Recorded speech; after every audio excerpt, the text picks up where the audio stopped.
ओम सजात्म स्वरूप परम गुरु परम कृपाणु देव पूज्य पप्पा जी और सर्व ज्ञानियों का आशीर्वाद लेकर उनका योग बल प्राप्त करके हम आज का सत्संग आरंभ करते हैं। जो भी सुने उसे गहराई से समझे और आत्मसात करे। बहुत ही पुण्यानुबंधी पुण्य से सत्संग का लाभ मिलता है और ये सत्संग हमें अनादि काल के हमारे परिभ्रमण से मुक्त करा सकता है। इसमें इतनी ताकत है। तो जितना ही हम भाव से श्रद्धा से सत्संग में जुड़ेंगे और एक रूप होंगे, उतना आत्मा का कल्याण होगा। इसके लिए जब भी सत्संग में हो तो एक ही स्थान पर बिना कोई डिस्टरबेंस के आराम से एक चित्त कंसंट्रेशन से जुड़ जाए। ये समय बहुत बहुमूल्य है क्योंकि यहाँ पर हमारा स्वयं का आत्मा का कल्याण होने वाला है।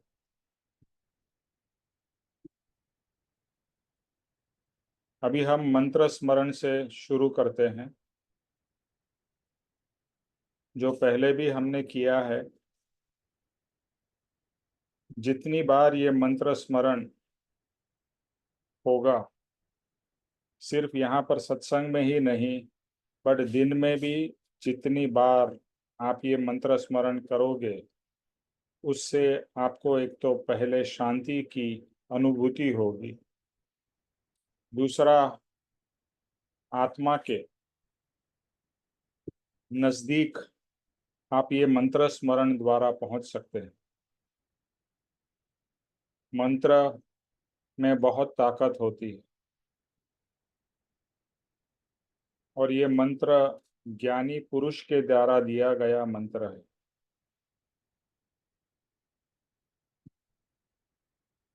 तो मंत्र शुरू करते हैं।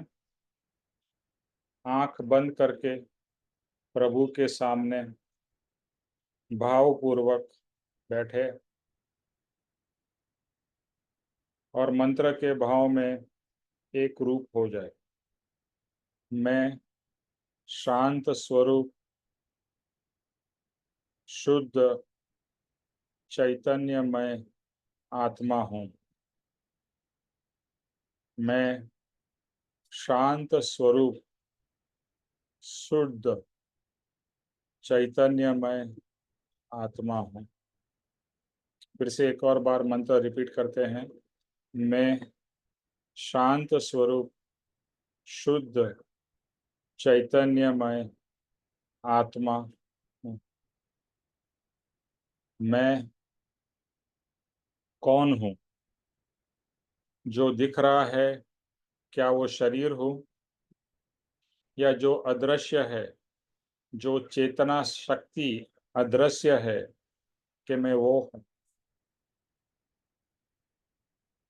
शरीर तो धीरे धीरे क्षीण यानी के बूढ़ा होता जाता है,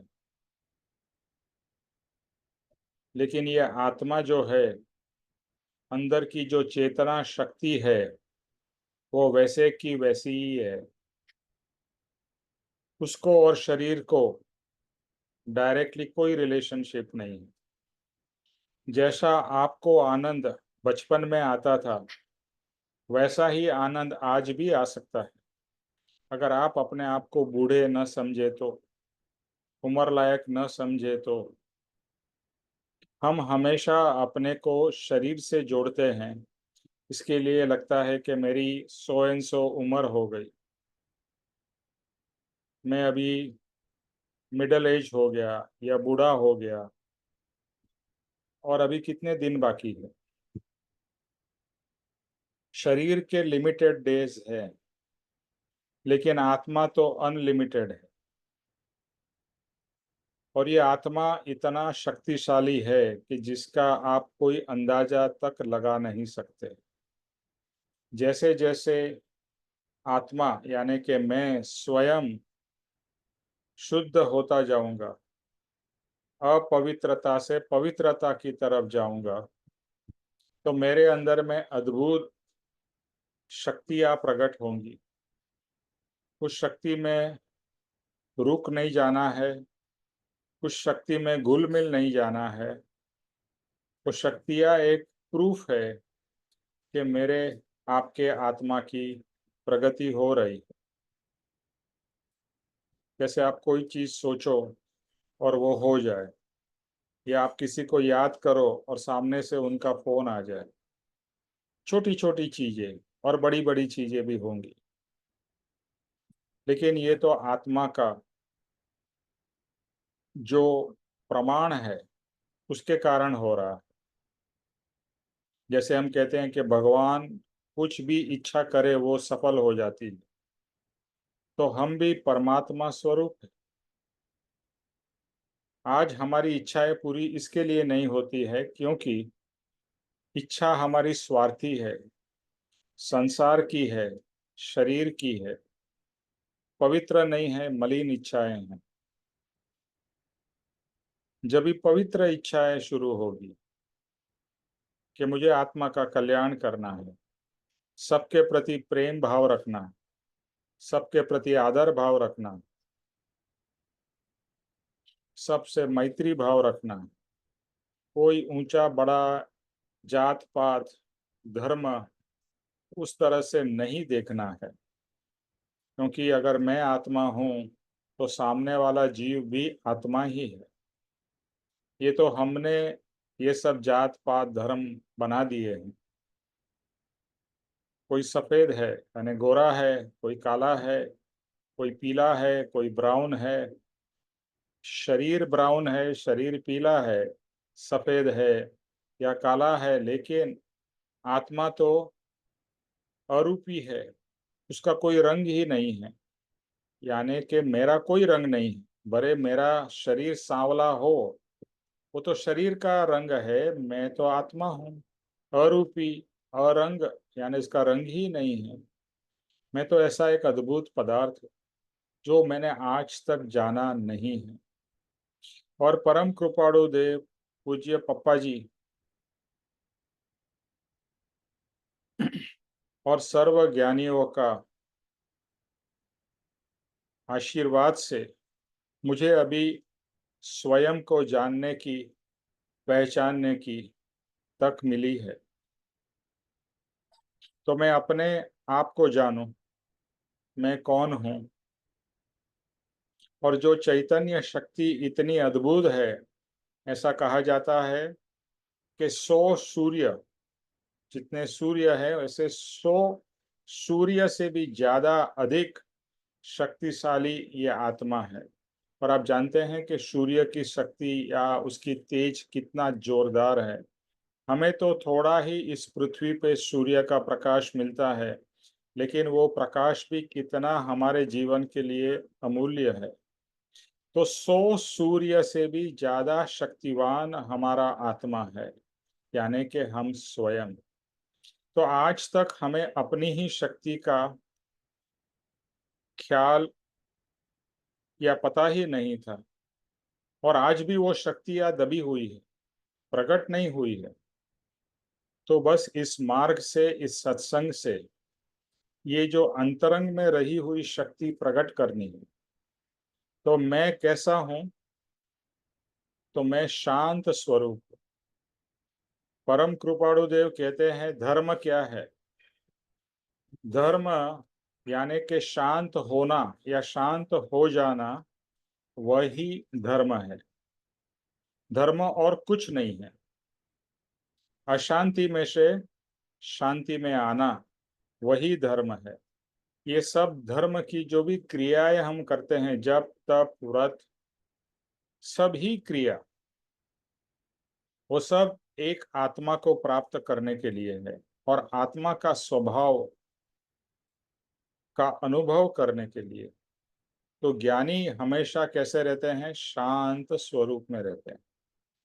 उन्हें कोई भी चीज विचलित नहीं करती है, और हमें छोटी से छोटी चीज विचलित कर देती है, अपसेट कर देती है। तो ज्ञानी में जो शक्ति है वो मेरे में भी है। जैसे कहा, आज तक हमने वो शक्ति के बारे में सोचा नहीं, अपने स्वरूप के बारे में सोचा नहीं कि मेरा स्वरूप शांत है। अशांत होना मेरा स्वरूप नहीं है। जैसे पानी है, पानी का स्वरूप है शीतलता, लेकिन अगर उसको गैस के ऊपर रखे जाए तो पानी उबलने लगता है, बट वो उसका रियल स्वरूप नहीं है। जैसे ही हम गैस बंद करते हैं तो पानी धीरे धीरे शांत यानी कि शीतल हो जाता है। इसी तरह से हम भी शांत स्वरूप, वो हमारा मूलभूत स्वभाव है। इसके लिए हमें शांति पसंद है। बहुत अशांति रहती है तो हम सोचते हैं कि थोड़ा शांत हो जाए, थोड़ा आराम कर ले, थोड़ा थोड़ा हमें सुकून मिले। तो ये सब शांति के अंतरंग के भाव है। और शांत है और कैसे हैं? शुद्ध है। मेरा आत्मा, आपका आत्मा शुद्ध है अंदर से, तो पूर्ण शुद्ध आत्मा ही है। बाहर कचरा लगा है, यानी इस डायमंड, जैसे एक डायमंड होता है, वो कीचड़ में गिर जाए तो डायमंड डायमंड ही रहता है। वो गंदा भले ही हो जाए, लेकिन वो डायमंड अशुद्ध नहीं हो जाता है। हम कहते हैं गंदा हो गया, अशुद्ध नहीं हुआ है। कीचड़ डायमंड में अंदर नहीं घुस गया, सिर्फ बाहर है। और हम तो डायमंड से भी ज्यादा प्रेशियस है। तो जो कर्म का कचरा लगा है वही हमें निकालना है। और सत्संग, स्वाध्याय, ध्यान, ये हमें उस समाधि की तरफ ले जाते हैं जिसके कारण हम वो स्वरूप की प्राप्ति कर सके, वो शुद्ध आत्मा का अनुभव कर सके। और आत्मा कैसा है? सत चित आनंद। सत चित आनंद। आत्मा में अगर सत प्राप्त हो जाए तो चित्त शांत हो जाएगा और चित्त प्रफुल्लित यानी आनंदित रहेगा।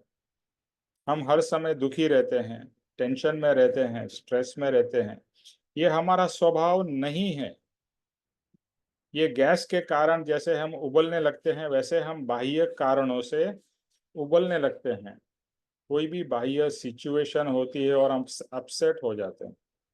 लेकिन जैसे जैसे आत्मा की शक्ति बढ़ेगी, आत्मा की जो अप्रगट शक्ति प्रकट होगी, तो हम जो सिचुएशन में शांत नहीं रह पाते थे, अपसेट हो जाते थे, अभी आत्मा के कारण वही सिचुएशन में शांत रह सकेंगे। बाह्य की परिस्थितियां हमें ज्यादा अफेक्ट नहीं करेगी। जैसे एयर कंडीशन रूम में बैठे हैं तो बाहर गर्मी हो, बारिश हो, कुछ भी हो, हम तो शांत अंदर एयर कंडीशन में मजे में बैठे रहते हैं। ऐसे ज्ञानी पुरुष भी अंतरंग से एयर कंडीशन आत्म स्वरूप में बैठे रहते हैं। उन्हें कोई चीज बाह्य की अफेक्ट नहीं करती है। और हमें भी वैसा ही होना है, ज्ञानी के जैसा। तो उनकी भक्ति करते करते हम भी ज्ञानी के जैसे होने लगेंगे, हम भी परमात्मा के जैसे होने लगेंगे। और लास्ट में आता है चैतन्य। चैतन्य मतलब चेतना, जानने की शक्ति, देखने की शक्ति, फील करने की शक्ति मेरे में है, शरीर में नहीं है। शरीर से आत्मा निकल जाए तो कुछ फील नहीं करेगा, कुछ देखेगा भी नहीं, कुछ जानेगा भी नहीं, कुछ रिएक्शन भी नहीं होगा। तो ये जो चेतना शक्ति है, जिसे हम कहते हैं चैतन्यमय, आत्मा कैसा है? चैतन्यमय, चेतना से भरपूर है। लेकिन कर्म के कारण और जड़ पदार्थों के संयोग से वो भी चेतन से ज्यादा जड़ बन जाता है। हम कहते हैं ना कि ये व्यक्ति मूड है, जड़ है। जड़ मतलब फ्लेक्सिबल नहीं है, ये व्यक्ति बहुत रिजिड है। रिजिड का क्या मतलब है कि वो बहुत ही एडमेंट है, ईगोइस्टिक है, एटसेट्रा। तो ये सब आत्मा के गुण नहीं है। आत्मा तो बहुत ही नरम, बहुत ही फ्लेक्सिबल, प्रेम से भरपूर ऐसा आत्मा है। तो अगर हम उससे विपरीत हैं तो समझ जाइए हम चेतना से जड़ बन चुके हैं। जड़ मतलब फिजिकल, जिसमें चेतना शक्ति नहीं है। जो व्यक्ति कोई कुछ फील नहीं कर पाता है, जिसमें संवेदन नहीं है, उसे हम क्या कहते हैं? पत्थर के जैसा है। पत्थर के ऊपर पानी, हम बोलते हैं ना, किसी को समझाने जाओ और सुने ही नहीं, समझे ही नहीं, हम क्या बोलते हैं? पत्थर के ऊपर पानी है। क्योंकि वो जीव पत्थर जैसा हो गया। तो हमें पत्थर जैसा नहीं होना है। हम अगर पत्थर जैसे हैं तो हमें चैतन्यमय बनना है। जो अंदर की चेतना है उसे जागृत करना है। तो मंत्र यही है, यही भाव है कि मैं शांत स्वरूप। यहाँ पर मैं कहते ही हमें ये लक्ष्य आ जाना चाहिए कि मैं आत्मा हूँ, शांत स्वरूप, शुद्ध चैतन्यमय आत्मा हूँ। ये मेरा स्वरूप है। यही सभी ज्ञानियों ने कहा है। शंकराचार्य ने भी यही कहा कि तू क्या है? शिव है। शिव मतलब चेतना है। तू बुद्ध है, शुद्ध है। परम कृपाणु देव भी यही कहते हैं, शुद्ध बुद्ध चैतन्य घन स्वयं ज्योति सुखधाम, बीजू कहिए केटलू कर विचार तो पाम। यानी कि तू शुद्ध है, तू बुद्ध है। बुद्ध मतलब ज्ञानी है। शुद्ध बुद्ध चैतन्य घन, तू चैतन्य से भरा हुआ है, घन है। स्वयं ज्योति, तेरे अंदर में ज्योति है जो स्वयं प्रकट हो सकती है अगर तू सत मार्ग पे आ जाए। स्वयं ज्योति स्वरूप। और मैं क्या कहूँ? कर विचार तो पा। तू विचार कर, अपने स्वरूप का विचार कर, तो अवश्य तुझे प्राप्ति होगी। बट ये विचार ज्ञानी पुरुष के शरण में रहकर, उनकी आज्ञा में रहकर करना है तो ही कल्याण होगा, वरना अकल्याण के मार्ग पे चले जाएंगे। तो बस यही मंत्र स्वरूप स्मरण ये बार बार करते रहना है। ये भाव में रहना है। अगर आप इस मंत्र के भाव में अगर जुड़े थे या जुड़े हैं तो एक चीज रियलाइज होगी कि बाहर की चीजों से आप दूर हो गए। संसार की चीजों से या संसार की चिंताओं से, संसार के भावों से पर हो गए। तो ध्यान क्या है? आपको मंत्र स्मरण करते करते ध्यान में चले जाना है। इमेजिनरी ध्यान नहीं कि मैं समुद्र किनारे बैठा हूँ, मैं स्विमिंग, अरे सॉरी, मैं बीच के ऊपर बैठा हूँ, अच्छा लग रहा है। वो एक इमेजिनरी ध्यान है, ठीक है। बट ये रियल ध्यान है, आत्मा के ऊपर फोकस करके ध्यान करना। वो एक परफेक्ट ध्यान है। और वो ध्यान आत्मा का करते करते हम समाधि तक पहुंच सकते हैं। तो बस ज्ञानी ने यही हमें मार्ग बताया है और अपना स्वरूप का दर्शन कराया है। हमारा स्वरूप क्या है वो बताया कि तू ऐसा है, जो तू दिख रहा है वो शरीर तू नहीं है। ओके। तो अभी धीरे धीरे ओम शांति शांति शांति के भाव करते हुए आप आंख खोल सकते हैं।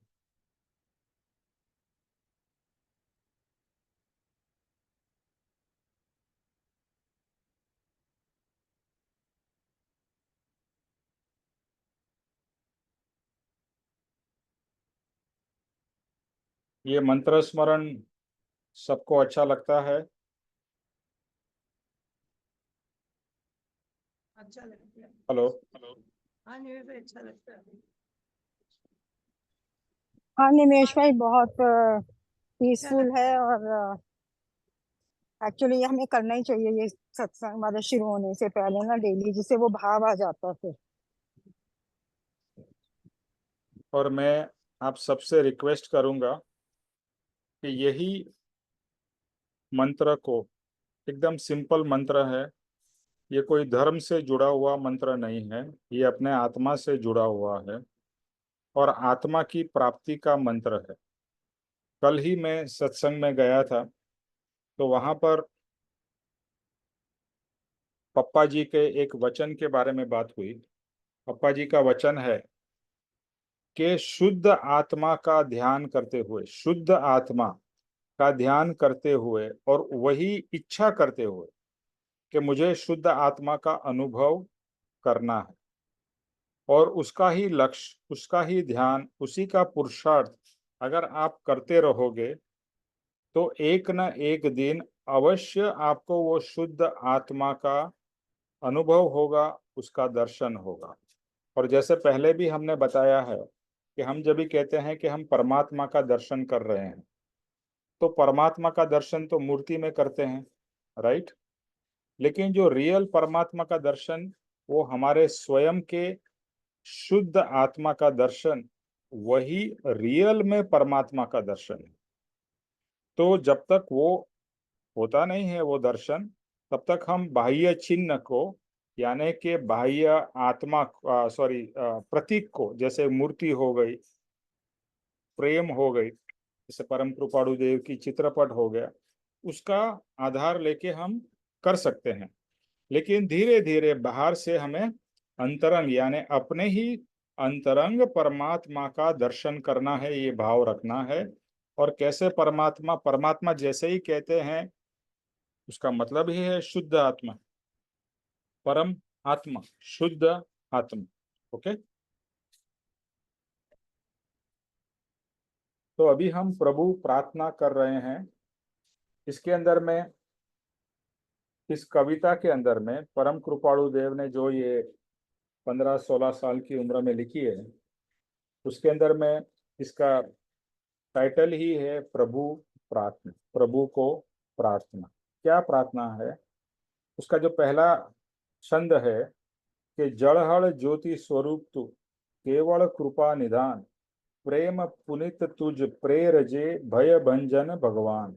तो जड़हड़ ज्योति स्वरूप यानी प्योर ज्योति स्वरूप, केवल कृपा निधान यानी कि आप कृपा करने वाले ऐसे परमात्मा हो, प्रेम पुनित तुझ प्रेरजे, और आप प्रेम की प्रेरणा करते हो, हमारे में प्रेम का सिंचन करते हो और हमें प्रेम स्वरूप बनाते हो। देखो, आज के दुनिया में, आज के समय में इतना क्लेश चल रहा है, इतना झगड़ा चलता है, चाहे वो घर में हो, बाहर में हो, वॉर चालू है, रशिया हो और यूक्रेन की और इजराइल और इसकी, और कहाँ कहाँ कितना चारों तरफ क्लेश चलता है। यानी हम प्रेम से कितने दूर जा रहे हैं।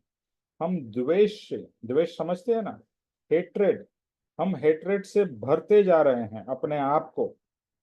या दूसरे की चीजों को देखकर हमें जेलसी होती है, हेट्रेड होती है, यानी हम अपने आप को दूषित, प्रदूषित करते जा रहे हैं। और ये मार्ग है प्यूरिफिकेशन का। तो हे भगवान के भजना से, भगवान की भजना से हमें प्यूरिफिकेशन तो होगा ही, और दूसरा यहाँ पर जो लक्ष्य कराया है, भय भंजन भगवान, के भय से भी हम मुक्त हो जाएंगे। कि सच्ची अगर भगवान की प्रार्थना और भगवान की अर्चना होती है, तो वो हमें भय से मुक्त करेंगे। और ये हमने पास्ट में भी किया है, but just for repeating we will once again repeat कि कितने तरीके के भय है। पहला है, सब लोगों ने नोट किया होगा, किसी ने नोट किया हुआ है पहले का? पहला है आलोक भय, इस लोक का भय, कुटुंब का कुछ प्रॉब्लम ना हो जाए, परिग्रह यानी कि जो मेरे पास में चीजें हैं वो कहीं चली ना जाए, मुझे खाने पीने के प्रॉब्लम्स ना हो जाए, मुझे पैसा कम ना पड़ जाए, मेरे को नौकरी चली ना जाए, बिजनेस में लॉस ना हो जाए। इस तरीके के जो कितने ही तरीके के हमें भय रहते हैं, जिसका दूसरा नाम चिंता भी है। चिंता और भय बहुत कनेक्टेड है। तो ये है आलोक भय। दूसरा है परलोक भय। कभी मैं यहाँ से जाऊंगा, कौन सी गति में जाऊंगा? क्या मैं कीड़ा मकोड़ा बनूंगा? क्या मैं नरक में जाऊंगा? ऑफ कोर्स मरने के बाद तो सभी लोग कहते हैं कि स्वर्गवासी हो गए, बट क्या वो रियली स्वर्ग में गया? कहाँ गया? हमें तो पता नहीं है। लेकिन मेरा क्या होगा? Forget about others. ये चिंता भी लोगों को होती है, जिसको जिसको लक्ष्य में ये है कि भाई जन्म के बाद में, मरण के बाद में फिर से जन्म है, तो जन्म कहाँ होगा, वो भी चिंता। फिर तीसरा है मरण का भय, मृत्यु का भय। ये तो बहुत ही कॉमन और हर एक जीव में है। मनुष्य में तो है ही, हर एक प्राणी में है, हर एक जीव जंतु में है। ये छोटे से छोटे जीव को आप मारने नहीं जा रहे, आप सिर्फ टच करने जा रहे, तो वो भी दौड़ता है, अपने आप को बचाता है। कहीं कोई मुझे मार तो नहीं रहा है। आपके सामने कोई आ जाए बंदूक लेके, देखो आज रियल में कोई नहीं है, इसके लिए आपको कुछ, हाँ तो कुछ फर्क नहीं पड़ता है। बट रियल में सामने कोई बंदूक लेके आपको मारने के लिए आ जाए तो क्या स्थिति हो, क्या हमारे भाव हों? तो मरण का भय, वो तो बहुत ही गहरा भय हर एक जीव में है, जब तक आत्मा की समझ नहीं है। आत्मा की समझ के बाद में तो पता है मरण जैसा कुछ है ही नहीं, ये तो सिर्फ मैं शरीर से अलग हो जाऊंगा, उसको लोग मरण कहते हैं, बट मैं मरा नहीं हूँ। मैं तो आत्मा हूँ। ये शरीर भी वहीं पर है, आत्मा भी है। ना शरीर मरता है ना आत्मा मरता है। सिर्फ ये दो जो जुड़े हुए थे, शरीर और आत्मा, वो अलग हो जाते हैं। लेकिन इसके कारण होता क्या है कि शरीर में से आत्मा निकल जाने के बाद में क्या होता है? शरीर सड़ने लगता है। यानी आप आत्मा की शक्ति के बारे में देखिए। जिस समय तक भले आपका, आप कितने भी बूढ़े हो गए हो, बेड रिडन हो गए हो, इवन आप कोमा में भी चले गए हो, लेकिन तभी भी शरीर सड़ता नहीं, क्योंकि उसमें क्या मौजूद है? आत्मा। कोमा में है, कुछ फील नहीं कर पा रहा है, कुछ जान नहीं पा रहा है, ऐसा आपने को लगता है। फिर भी वो कोमा वाला पेशेंट भी, उसका शरीर सड़ता नहीं है। लेकिन द मोमेंट शरीर में से आत्मा निकल गया, वही शरीर सड़ने लगता है। और इसीलिए प्रथा है, उस शरीर को निकाल दिया जाता है। और जो व्यक्ति था, तो व्यक्ति में से वो क्या बन जाता है? बॉडी। हम क्या बोलते हैं? बॉडी को लेके जा रहे हैं, हम व्यक्ति को लेके जा रहे हैं ऐसा नहीं बोलते, हम उसकी बॉडी को लेके गए। तो हमें ये रियलाइज होता है कि चेतना निकल जाने के बाद में ये निमेश नहीं रहेगा, ये बॉडी बन जाएगी। आज निमेश है क्योंकि चेतना के कारण है। तो चेतना कितनी इंपॉर्टेंट है। और अगर इस बॉडी को कुछ नहीं किया तो सड़ने लगेगी, बांस मारेगी। तो चेतना कितनी शक्तिशाली है कि चेतना होते हुए शरीर को कुछ नहीं होता है। तो मृत्यु का भय। फिर चौथा है वेदना का भय। वेदना, बीमारियों का भय। कभी आपने दूसरे किसी को सुना कि भाई इसको कैंसर हुआ है, तुरंत आपके मन में विचार आएगा कहीं मुझे तो कैंसर नहीं हो जाएगा। अभी ये एक मैं एग्जाम्पल, रियल एग्जाम्पल बता रहा हूँ कि परम कृपाणु देव के शिष्य थे प्रभु श्री उनका नाम था, मुनि श्री कहते थे, लल्लू जी महाराज। तो उनको कुछ बीमारी बहुत टाइम से चल रही थी, बहुत बुखार आता था जाता नहीं था, फिर से आता था जाता था, ऐसा चलता ही रहता था। और उनके ही जैसे दूसरे एक व्यक्ति, उसका भी नाम सेम लल्लू जी, उनको भी ऐसा बुखार आया गया, बुखार आया गया, और उनकी मृत्यु हो गई। तो उनको ये डर हो गया कि कहीं मैं मर न जाऊं। लेकिन उनको मृत्यु का भय नहीं था, ये शिष्य थे। तो उनको ये चाहिए था कि हे भगवान, परम कृपाणु देव को वो भगवान मानते थे कि हे परम कृपाणु देव, मेरे मरने से पहले मुझे आत्मज्ञान चाहिए। अगर मैं मर गया तो मैं आत्मज्ञान कहाँ से प्राप्त करूंगा? देखो अभी अभी हमारा भय अलग हो जाएगा। अगर सच्ची आप साधक हो तो मरने का भय नहीं रहेगा।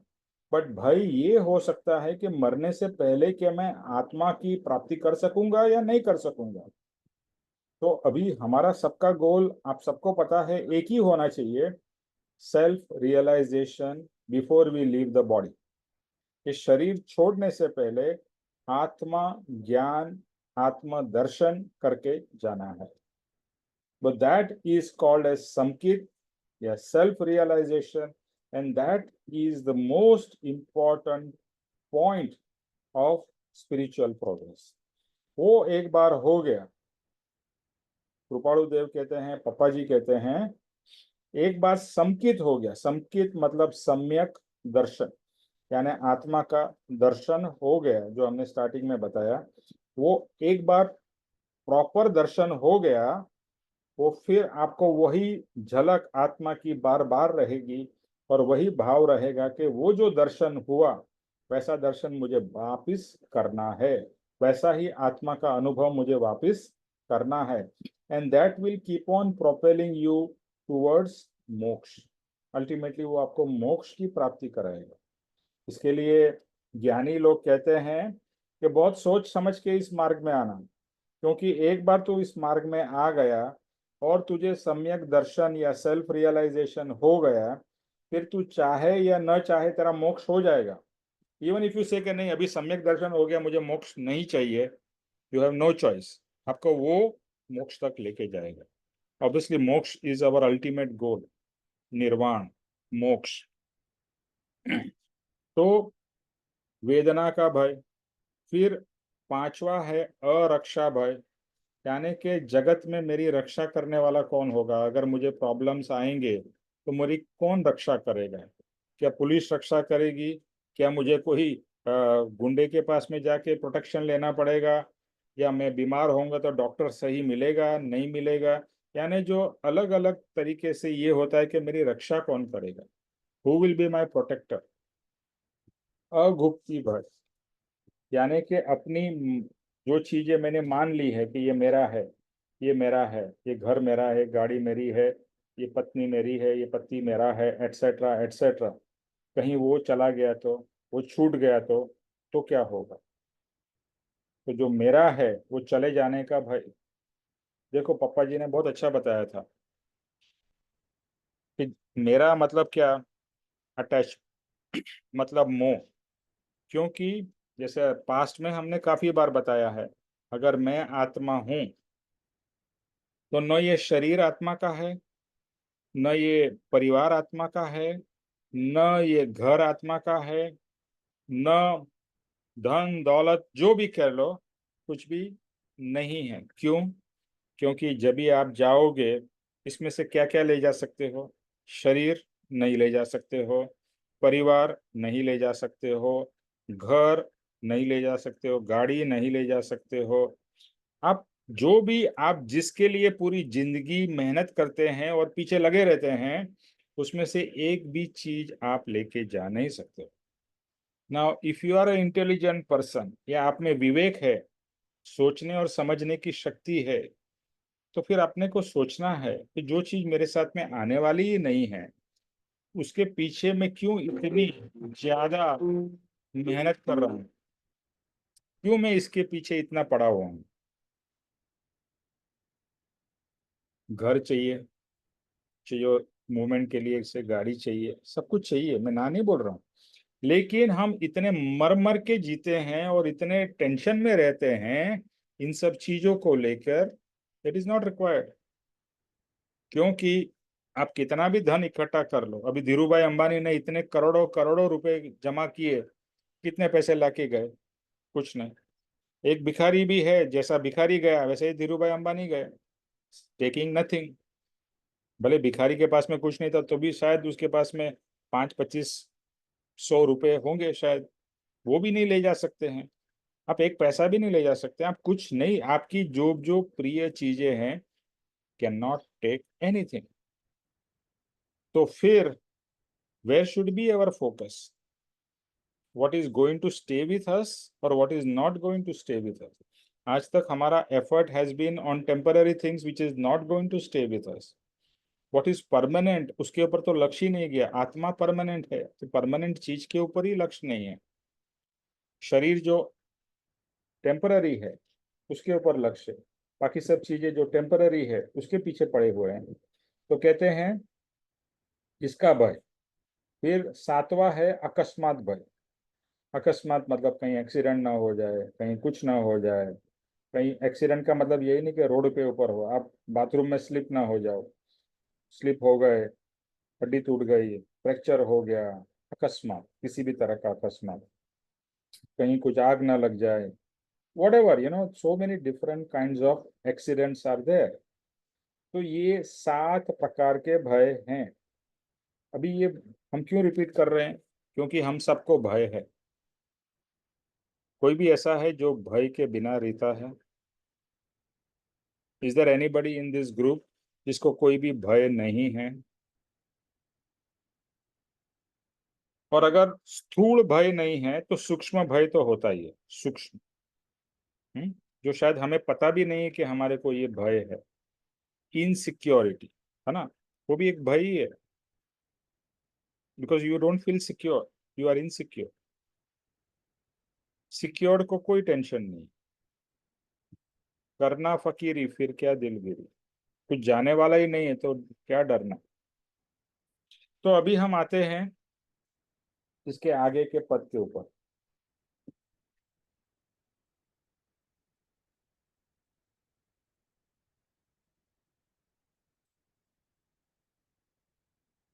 आदि व्याधि उपाधि ने हरो तंत तूफान, करुणा करुणाणु करुणा करो भय भंजन भगवान। तो लास्ट टाइम हमने 5 इंद्रियों के बारे में देखा कि किस तरह से हम 5 इंद्रियों में डूबे रहते हैं, किस तरह से 5 इंद्रियां हमारे को कंट्रोल कर रही है। एक्चुअली 5 इंद्रियां ही नहीं, 5 इंद्रियां और मन। हमने लास्ट टाइम एग्जाम्पल भी दिया था किसका? कृष्ण और उसके अर्जुन के रथ का। कि कृष्ण रथ चला रहा है, 5 घोड़े हैं और लगाम है। तो 5 घोड़े वो 5 इंद्रियां हैं और लगाम वो मन है। और मन किसके कंट्रोल में है? कृष्ण की, यानी कि परमात्मा के कंट्रोल में है। तो अगर परमात्मा के कंट्रोल में हमारा मन रहेगा तो हमारी इंद्रियां भी कंट्रोल में रहेगी। लेकिन अगर लगाम ऐसी पड़ी हुई है, जैसे आज के दिन में हमारा मन हमारे कंट्रोल में नहीं है, मन हमको कंट्रोल करता है। जैसा मन चाहता है वैसे हम बिहेव करते हैं। जस्ट सोचिएगा इसके बारे में कि मन जैसा मनमानी करता है वैसा हम बिहेव करते हैं। जैसी इंद्रियां भोग मांगती है हम वैसा भोग ग्रहण करते हैं। कोई भी चीज दिखाई दी और उसकी, जैसे मैं एक एग्जांपल बताता हूँ, मैं ऑफिस में गया और कोई इडली वड़ा खा रहा था। तो एयर कंडीशन ऑफिस होती है तो सब अंदर ही रहता है, तो मैंने दरवाजा खोला और वड़ा और इडली और सांभर की स्मेल आ गई। तो मेरे मन में क्या हुआ? तुरंत ही मैं घर से ब्रेकफास्ट करके गया था, अरे यार इतनी अच्छी सुगंध है, चलो हम भी थोड़ा इडली वड़ा खा लेते हैं। तो ये क्या हुआ? ये जो घ्राणेंद्रिय है, जो नाक नाक ने स्मेल लिया और वहां से हमारी एक इच्छा उत्पन्न हो गई। जैसे आप शॉपिंग मॉल में जाते हो, आप मॉल में जाते हो और कोई अच्छा ड्रेस दिखता है, तुरंत क्या भाव होगा? Oh, I want to buy this dress if I can afford it. If I cannot afford तो अंदर ही इच्छा रह जाती है, यार काश मेरे पास उतने पैसे होते।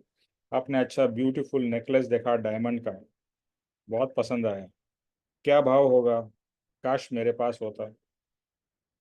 तो हर समय जैसे ही हम कुछ चीज देखते हैं, सूंघते हैं कान से, या फिर अपना सुनते हैं, देखते हैं, सूंघते हैं, स्वाद चखते हैं या टच करते हैं, जो 5 इंद्रियां हैं, उसके कारण हमारा पूरा बिहेवियर होता रहता है। And then we are driven, हम भोग के कारण भोगी बन जाते हैं। और ज्ञानी पुरुष क्या है? योगी है। योगी, योगी और भोगी में फर्क है। योगी, भोगी और रोगी। पप्पा जी ने एक बार बताया था कि जो एक बार टॉयलेट जाता है दिन में वो योगी है। जो 2-4 बार जाता है वो है, 2 बार जाता है, ज्यादा बार जाता है वो है भोगी। भोगी बहुत खाता है तो फिर टॉयलेट भी जाना पड़ता है। और जो बार बार जाता है वो रोगी है, उसको डायरिया हो गया। तो योगी भोगी रोगी, अभी रोगी को तो भूल जाओ, बट क्या हम योगी है या भोगी है? ज्यादा आप अगर अपने आप को देखोगे, मैं अपने आप को देखूं तो मुझे पता है मैं भोगी हूं, मैं योगी हूं ही नहीं। लेकिन एटलीस्ट पता तो है मैं क्या हूं और मैं कितना। हम कहते हैं ना weakness, you know what is weakness? What makes you weak, right? That is why it's called as weakness. कोई कहता है चाय मेरी वीकनेस है, चाय के बिना मैं रह नहीं सकता, that means tea is my weakness. What do you, weakness means you become weak, that's why it's called as your weakness. किसी के लिए स्वीट वीकनेस है, मैं खाने की बात कर रहा हूँ। किसी के लिए कपड़ा वीकनेस हो सकती है, गहना, so many possessions can become your weaknesses. तो आत्मा को ये वीक कर देता है। तो जो भोगी होता है, जैसे ही नजर पड़ती है वो तुरंत भोग की कामना उत्पन्न हो जाती है, और वो भोग के लिए फिर वो साधन ढूंढता है कि मैं किस तरह से ये भोग की प्राप्ति करूं। और जो योगी होता है वो भोग में डूबता नहीं है। शायद मैंने लास्ट टाइम या प्रीवियसली कहा था कि परम कृपालु देव ने कहा, अगर आपके थाली में कोई अच्छी चीज आ जाए, लेट से मिठाई आ गई या कोई फरसाण आ गया, तो आप दूसरे को दे दो। कहना सिंपल है बट करना रियल में, अगर आपकी पसंदीदा रसगुल्ला आपके थाली में आ गया या प्लेट में आ गया, क्या आप दूसरे को दे दोगे? अगर नहीं है तो भाव ये होंगे, यार रसगुल्ला नहीं है, चलो रसगुल्ला लेके आता हूँ। लेकिन अपने पास में रसगुल्ला है वो दूसरे को दे दोगे, जो आपको बहुत प्रिय है। तो जो नहीं देगा वो भोगी है, क्योंकि उसको भोग भुगतना है। और योगी है, उसको कोई फर्क नहीं पड़ता, मिला। देखो, नहीं खाया वो इम्पोर्टेंट नहीं है, आपका उसके प्रति आसक्ति भाव कितना है, वो चीज के प्रति कितना ना आसक्ति भाव है। That is what is called as attachment. कि how attached you are at that particular thing, कि उसके बिना आप उसके सामने वीक हो जाते हो। You want to have it, you cannot avoid it. And yogi, उसको वो मिलेगी, ठीक है, नहीं मिलेगी तो भी कोई प्रॉब्लम नहीं। योगी को पता है कि जो भोजन है वो सिर्फ शरीर को टिकाने के लिए है, शरीर को तंदुरुस्त रखने के लिए, भोग भुगतने के लिए नहीं है। और पहले के जमाने में आप देखें तो मिठाई एक दो होती थी। अभी कलयुग आ गया है, कलयुग में 50 तरीके की मिठाई है। आप शादी में चले जाओ, there is so much of spread, and everybody proudly says मेरे शादी में 100 आइटम्स थी। कोई बोलेगा मेरे में 200 थी, 300 थी। मतलब वी फील प्राउड कि हमने कितनी सारी आइटम्स बनाई, कितनी सारी आइटम्स रखी थी। तो हमारा लक्ष्य ही पूरा भोग के ऊपर है। अभी क्या जो जमाना है, अभी के समय में लक्ष्य पूरा भोग के ऊपर है, योग के ऊपर नहीं है। योग का मतलब है मन वचन काया, योग मन वचन काया। तो योग जो हम योगा समझते हैं, exercise is part of that, but योग का मतलब है मन वचन और काया। उसमें फिर आप ऐड में आत्मा भी डाल सकते हो, या बॉडी माइंड एंड सोल। तो योग, तो योगी की तरह रहना है या भोगी की तरह रहना है? आज तक हम भोगी की तरह रह रहे हैं, और अभी धीरे धीरे देखो, आप ये मत सोचिए कि अचानक आप भोगी में से योगी बन जाओगे, लेकिन you can move towards it. और भोगी में से योगी बनोगे तो आप दुखी नहीं होंगे। देखो, हमें क्या लगता है, अरे मेरी अच्छी पसंदीदा चीज मैं नहीं खाऊंगा तो मैं दुखी हो जाऊंगा। नहीं, if you can win over your weakness you will become much more stronger. And जैसे किसी को चाय के बिना चलता नहीं, लेकिन अगर वो हिम्मत करके चाय छोड़ देता है, कुछ समय ऑब्वियसली सर दुखेगा, ये होगा, बहुत सारी चीजें रिएक्शन आएगी बॉडी में, but once you cross that and then you are okay to survive without tea, then what will happen? Then you are happier, because उठे और चाय नहीं मिली, मेरे जैसे को तो तकलीफ होने लगती है, अरे चाय लाओ, चाय लाओ, चाय लाओ, मतलब माइंड में चलता रहता है, जब तक चाय नहीं पीऊंगा आई कैनॉट फील फ्रेश। तो ये सब चीजें हमने ग्रंथियां बना रखी है और ग्रंथियां हो गई है। And we are a creature of habit. जो हम हैबिट बनाएंगे वो हैबिट के हिसाब से ही चलता रहता है। अगर आप हैबिट बनाओ, जैसे चाय कॉफी 100-200 साल 300 साल से आई है। ब्रिटिशर आए, वो चाय लेके आए। उसके पहले कौन चाय कॉफी पीता था? तो क्या वो लोग जीते नहीं थे? दे वर फाइन। कोई रामायण महाभारत में सुना है कि युधिष्ठिर चाय पी रहा था? हम्म कि कॉफी हो रही थी? था ही नहीं, चाय कॉफी थी ही नहीं। पॉइंट इज, जितना आप ज्यादा हैबिचुएटेड हो जाएगा, जैसे आज के दिन में this is our habit, phone. Without phone we feel helpless. ऐसा लगता है कि हम, अगर आपका फोन डेड हो जाए या फोन चोरी हो जाए, you feel absolutely lost. It is like जैसे बूढ़े के पास में वॉकिंग स्टिक ना हो, ऐसा लगता है। So we have become slave to this. It is not, you are not owning the phone is owning you. You are the slave of phone. ऐसा है। ये सबकी यही बात है। So anyway, coming back to the point कि इस पानी दो मुझे करण। उर्मिल आपका, करण उर्मिल आपका sorry sorry. Microphone, Urmil, thank you. तो कहाँ थे हम लोग? सॉरी।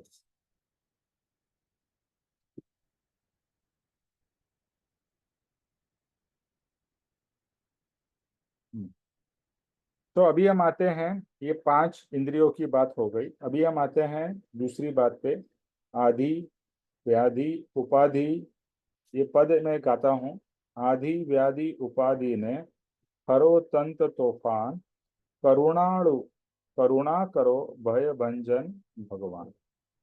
हे प्रभु, मेरी आदि, आदि का मतलब है मानसिक चिंता, व्याधि का मतलब है शारीरिक रोग, शारीरिक तकलीफ, और उपाधि का मतलब है घर, संसार, कुटुंब के प्रॉब्लम्स। वो सबको हरण कर लो, हर लो। अभी हमने समाधि की बात की, तो ज्ञानी पुरुष आदि व्याधि उपाधि में किस में रहते हैं? समाधि में।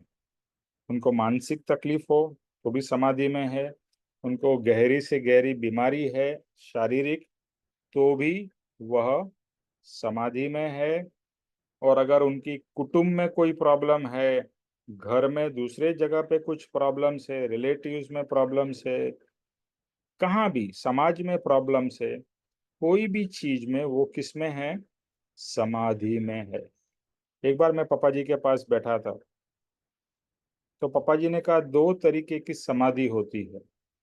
एक होती है आंख बंद करके आप बैठे हो और ध्यान करते करते आप समाधि में चले जाते हो, यानी डीप मेडिटेशन, जिसको समाधि कहते हैं। बिकॉज इंग्लिश में वो सब समाधि का कोई शब्द भी नहीं है शायद, तो इंग्लिश में खाली मेडिटेशन है। You can say deep meditation. But ध्यान करते करते समाधि में जा सकते हैं, और समाधि में चले गए, that means you are totally cut off from the outside world. ये है आंख बंद करके समाधि। और ज्ञानी पुरुष को आंख खुली होके भी समाधि होती है। हमें वो देख रहे हैं, he is doing normal activity, but अंदर से किसमें है? समाधि में। तो ये बात मुझे इतनी छू गई, wow, that is where I want to reach, कि मैं वो समाधि में जाऊं। पहले तो आंख बंद करके समाधि में जाऊं, वो दशा आए तो बहुत अच्छी बात है, और फिर आंख खुली होके भी मैं समाधि में रह सकूं। तो प्रॉब्लम्स की अगर हम डिवीजन करते हैं, हमारे जीवन में प्रॉब्लम्स तो बहुत है, हर एक के जीवन में। ऐसा कोई भी है जिसके जीवन में प्रॉब्लम्स नहीं है? You know the best part, आप भी दुखी हो, दूसरा भी दुखी है, सभी दुखी है, कोई दुखी नहीं है ऐसा है ही नहीं। मतलब हर एक को प्रॉब्लम्स है। अगर आप किसी से मिलोगे तो as you will ask how are you, oh I am fine, Hindi में पूछो कैसे हैं, हाँ मजे में हूँ, अच्छा हूँ। बट ये तो सिर्फ सरफेस की बात हो गई, हाँ मैं अच्छा हूँ। बट अगर आप वो व्यक्ति को धीरे धीरे जानोगे और उसके करीब आओगे, तो जैसे जैसे एक ऊपर की जो आर्टिफिशियल लेयर निकलने जाएगी, बाद में पता चलेगा इसको ये दुख है, इसको ये तकलीफ है, इसको ये प्रॉब्लम है। और पता चलेगा, एक व्यक्ति की बात करें उसको है, दूसरे व्यक्ति की बात करें उसको भी है, इसके प्रॉब्लम शायद अलग है, उसके अलग है, तीसरे के अलग है। लेकिन अगर सब प्रॉब्लम्स को मिलाया जाए, they can be put into 3 broad categories. First is, जो आज के जमाने में बहुत ज्यादा है, आधी मानसिक तकलीफ। इवन सत्संग करने के बाद भी आप बहुत मानसिक तकलीफ में रहते हो, स्ट्रेस में, टेंशन में, एक्सट्रीम हो जाने के बाद में depression, right? This is very common. In fact, it is said that 1 in 3 or 4 people in the world suffer from mental illness. Now, mental illness का ये मतलब नहीं कि पागल हो गए. Mental means mental stress, mental tension, anxiety, depression. All this जो मानसिक आते हैं उसका नाम है आधी. आधी. दूसरा है व्याधि. व्याधि का मतलब है कोई भी तरीके की शारीरिक तकलीफ. ओके, आपको पाँव में, घुटन में दर्द हो रहा है, वो है व्याधि. तो पेट में तकलीफ है, व्याधि है. सर दर्द हो रहा है, व्याधि है. आपको कान में प्रॉब्लम है, सुनाई नहीं देता है, वो भी व्याधि है. दिखाई नहीं देता है, वो भी व्याधि है. हार्ट का प्रॉब्लम है, व्याधि है. कैंसर है, व्याधि है. ये सब जितने भी रोग इस पूरे ब्रह्मांड में, या ब्रह्मांड छोड़ दो अर्थ में है, वो सब आ जाते हैं व्याधि में. और इसीलिए इतने सारे डॉक्टर्स है. What are all these doctors for? To cure your व्याधि, your take care of your व्याधि. आपकी जो जो अलग अलग तरीके के इलाज है, पहले एक जनरल डॉक्टर ही हुआ करता था, अभी स्पेशलाइज्ड डॉक्टर हो गए. अभी के जमाने में सुपर स्पेशलाइज्ड डॉक्टर हो गए, जो एक बहुत ही फोकस, कोई घुटने का काम करता है तो उसका ही is only specialise in knee surgery या नी ट्रीटमेंट. तो प्रॉब्लम्स तो हर एक को है, वापिस व्याधि. और जैसे जैसे उम्र बढ़ती जाती है, व्याधि भी बढ़ती जाती है. इसके लिए we say it is good to be healthy. Healthy means शारीरिकली हेल्दी. और उसके लिए आप योगा करते हो, वॉकिंग करते हो, एक्सरसाइज करते हो, अच्छा पौष्टिक खाना खाते हो. बट फिर भी अगर आपके that is all required and you must do it, लेकिन अगर आपके नसीब में व्याधि लिखी है तो आपको बीमारी आएगी. हमारे ग्रुप में एक हमारा फ्रेंड था, बहुत ही फिटनेस कॉन्शियस, बहुत एक्सरसाइज करता था, ये करता था, वो करता था, लेकिन सबसे ज्यादा बीमार भी वही पड़ता था. नाम उसका ये मतलब नहीं है कि एक्सरसाइज वगैरह नहीं करनी. पॉइंट इज कि आपको जो व्याधि होने वाली है उसको शायद आप कुछ हद तक प्रिवेंट कर सकते हो, बट अवॉइड नहीं कर सकते. अगर आपको व्याधि होने वाली है, आपके कर्म में लिखा है कि आपको बीमारी होगी तो होगी, और वो आपको सहन करनी पड़ेगी. There is no option. अच्छा, दूसरी बात यह है कि चाहे वो आदि हो या व्याधि हो या उपाधि हो, you cannot you cannot say कि चलो भाई मेरी मेरी आदि तू ले ले, मेरी व्याधि तू ले ले. हाँ, you can try to share to lessen your burden, but कोई बीमारी आपकी ले नहीं सकता. You cannot transfer. बीमारी ट्रांसफरेबल नहीं है. आदि भी ट्रांसफरेबल नहीं है. तो आदि, व्याधि, अभी आती है उपाधि. उपाधि में सब कुछ जो आदि व्याधि में नहीं है वो सब उपाधि में है. यानी जो परिवार में प्रॉब्लम्स चलते हैं, परिवार में क्लेश चलते हैं, नेबर्स के साथ में प्रॉब्लम्स चलते हैं, समाज में प्रॉब्लम्स चलते हैं, जात पात के प्रॉब्लम्स है, धर्म के नाम पे प्रॉब्लम्स है, ये सब वॉर्स है. All this is what? उपाधि. तो समझ जाइए, वेरी सिंपल. आदि मानसिक, व्याधि शारीरिक, और उपाधि. और ये जो लोग रेगुलर सत्संग में, इन्होंने तो काफी बार सुना है, बट सुनने से कुछ नहीं होगा. क्या ये आदि व्याधि उपाधि हमारी कम हुई? इसका ये मतलब नहीं है कि आप बीमार कम पड़े. उसका ये मतलब है कि बीमार पड़ने के बाद भी आप कम तकलीफ में रहे. कम तकलीफ में मतलब वो ज्यादा आपको अफेक्ट नहीं किया. जैसे आपने देखा होगा, there are two kind of people. एक होता है, उसको छोटा भी हो जाएगा ना तो ऐसा करता रहेगा, मतलब ऐसा लगेगा कि हो उसको कितना तकलीफ हो गया. और एक दूसरा व्यक्ति होता है जिसको बहुत सीरियस बीमारी भी है, लेकिन वो शांत रहता है. उसके चेहरे से पता भी नहीं चलेगा कि उसको इतनी यू नो भयानक बीमारी है. तो धीरे धीरे ज्ञानी को भी आदि व्याधि उपाधि होगी, अज्ञानी को भी होगी. कोई इससे परे नहीं है. आप ज्ञानी हो जाओगे इसका मतलब ये नहीं कि आपको आधी नहीं होगी, हाँ कम होगी, आपको व्याधि नहीं होगी, ऐसा कुछ नहीं। बीमार आज वो भी पड़ेंगे, शरीर है तो बीमार होंगे। उपाधि उनका भी कुछ परिवार वगैरह है, परिवार है, समाज है, तो कुछ ना कुछ तो होने वाला ही है। But they are detached, they are detached from the body, they are detached from the mind, they are detached from everything. परिवार होते हुए भी वो लोग डिटैच्ड है। डिटैच का मतलब वैराग्य है। तो वैराग्य आने से ऑटोमेटिकली आदि व्याधि उपाधि में आप कम पीड़ित होते हैं, आपको दुख कम लगता है। दुख नहीं लगेगा ऐसा नहीं, दुख कम लगेगा। जैसा आपका कोई very near and dear one pass away हो जाए।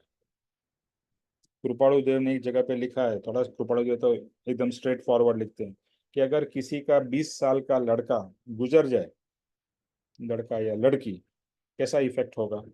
लेकिन अगर वो ज्ञानी है तो अफेक्ट तो ऑब्वियसली अपना बच्चा है वो हो गया, लेकिन that gyani will be able to come out of it very fast. और ये मैंने एक रियल इंसिडेंट सुना है कि हम लोग एक बार गुजरात में गए थे सत्संग के लिए। So one person had come सत्संग में, तो वो अपने गुरु के बारे में बात कर रहे थे। तो उन्होंने बताया हमारे और उनके गुरु के केस में एक रियल इंसिडेंट ऐसा हुआ कि उनके गुरु के बेटा का मोटरसाइकिल में एक्सीडेंट हो गया और on the spot he passed away. और उनको खबर मिली, वो गए और वहां देखा कि अभी ये तो उसकी डेथ हो गई है। तो उन्होंने ये जो हमको बताया गया, उन्होंने इतना ही कहा, कोई जल्दी जाता है, कोई देर से जाता है, दैट्स इट। दुख तो हुआ होगा, but then the realisation is there कि ठीक है उसका समय आ गया, इसके लिए उसकी डेथ हो गई। और दूसरा, अगर आत्मा की समझ है तो पता है कि वो तो मरा नहीं है, वो सिर्फ इस शरीर से जाके और कोई शरीर में चला गया। देखो, मृत्यु is inevitable, we all know it. कभी किसी की अर्ली होती है, किसी की लेट, और किसी की बहुत लेट। कोई 100 साल भी जीता है। और अभी मैं मेरा ही बताता हूँ, मेरे in laws, they are become very old, they want to go, I mean they want to leave. उनको वो बोल रहे हैं भगवान मेरे को ले ले, बट भगवान को बोलने से कि भगवान आके ले नहीं जाता, क्योंकि जब तक आपकी आयुष्य पूरी नहीं हुई है तब तक आपको जीना ही पड़ेगा, even if you don't want to. और अगर आपकी आयुष्य पूरी हो गई है और आपको नहीं जाना है तो भी जाना पड़ेगा। सो आदि व्याधि उपाधि, हम उसकी बात कर रहे हैं। तो यहाँ कहते हैं कि हे प्रभु, मेरी आदि यानी मानसिक चिंता, मेरी व्याधि यानी कि शारीरिक रोग आदि, उपाधि यानी घर, बिजनेस, कुटुंब आदि, सर्व काल के लिए आप हरण करने वाले हो। मतलब मुझे ये सब प्रॉब्लम्स में से आप बाहर निकालोगे। फिर से प्रॉब्लम्स में से बाहर निकालने का दो मतलब होता है। एक होता है कि ये प्रॉब्लम होते हुए भी मुझे प्रॉब्लम न लगे, दैट इज मोस्ट इम्पॉर्टेंट। और धीरे धीरे पता है क्या होगा, जैसे जैसे आप आत्मा के मार्ग पे आगे बढ़ोगे तो आप खराब कर्म आपके कर्म होंगे, क्योंकि आपको समझ आ जाएगी। आप नेगेटिव भाव नहीं करोगे, नेगेटिव कर्म बंधन नहीं होगा।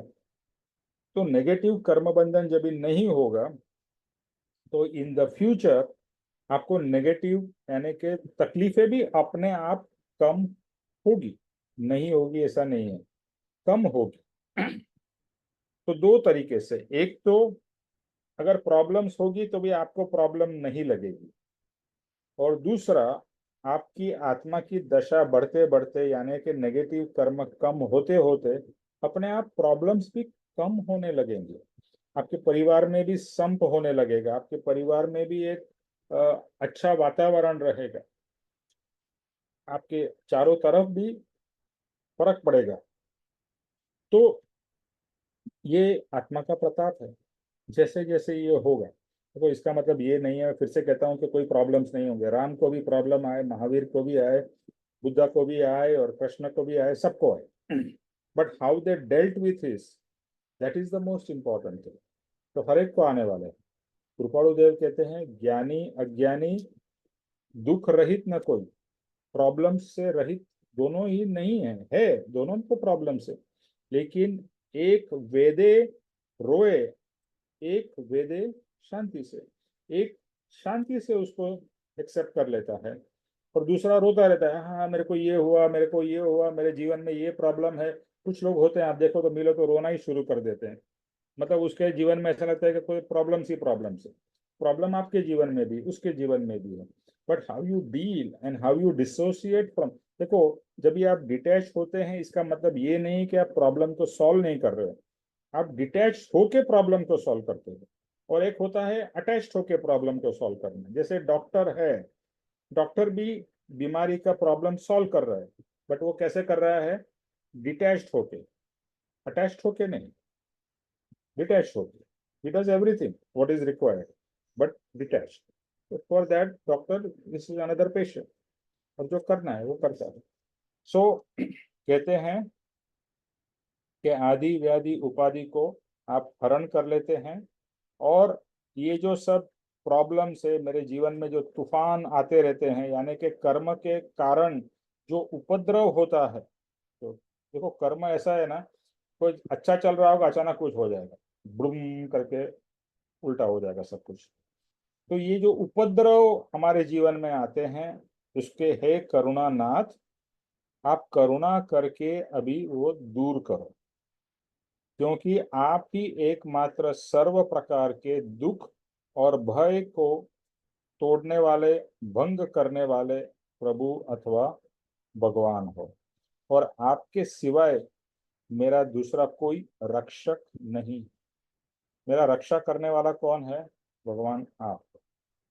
और ये अंदर से श्रद्धा होनी चाहिए, ये कॉन्फिडेंस होना चाहिए। मैं फिर से रिपीट ये कर देता हूँ कि यहाँ पर इसका ये मतलब नहीं है कि भगवान की पूजा करना शुरू किया और आपके कभी कोई जीवन में प्रॉब्लम्स आएंगे ही नहीं, प्रॉब्लम्स आएंगे क्योंकि पास्ट में आपने ऐसे कर्म किए हैं जो आपको भुगतने पड़ेंगे। लेकिन जैसे जैसे आप क्षमापना करते जाओगे तो जो पास्ट के किए हुए कर्म भी धीरे धीरे हल्के होने लगेंगे। यानी जो बहुत बड़ी बीमारी आने वाली थी, आपने सुना होगा कभी आपका एक्सीडेंट होता है और एक मामूली एक्सीडेंट हो जाता है, but it could have been a very serious accident, और क्या कहते हैं, अरे बड़ा होने वाला था लेकिन भगवान की कृपा से छोटे में चला गया। यानी बड़ी मार पड़ने वाली थी लेकिन एक सुई की चुभन से खत्म हो गई।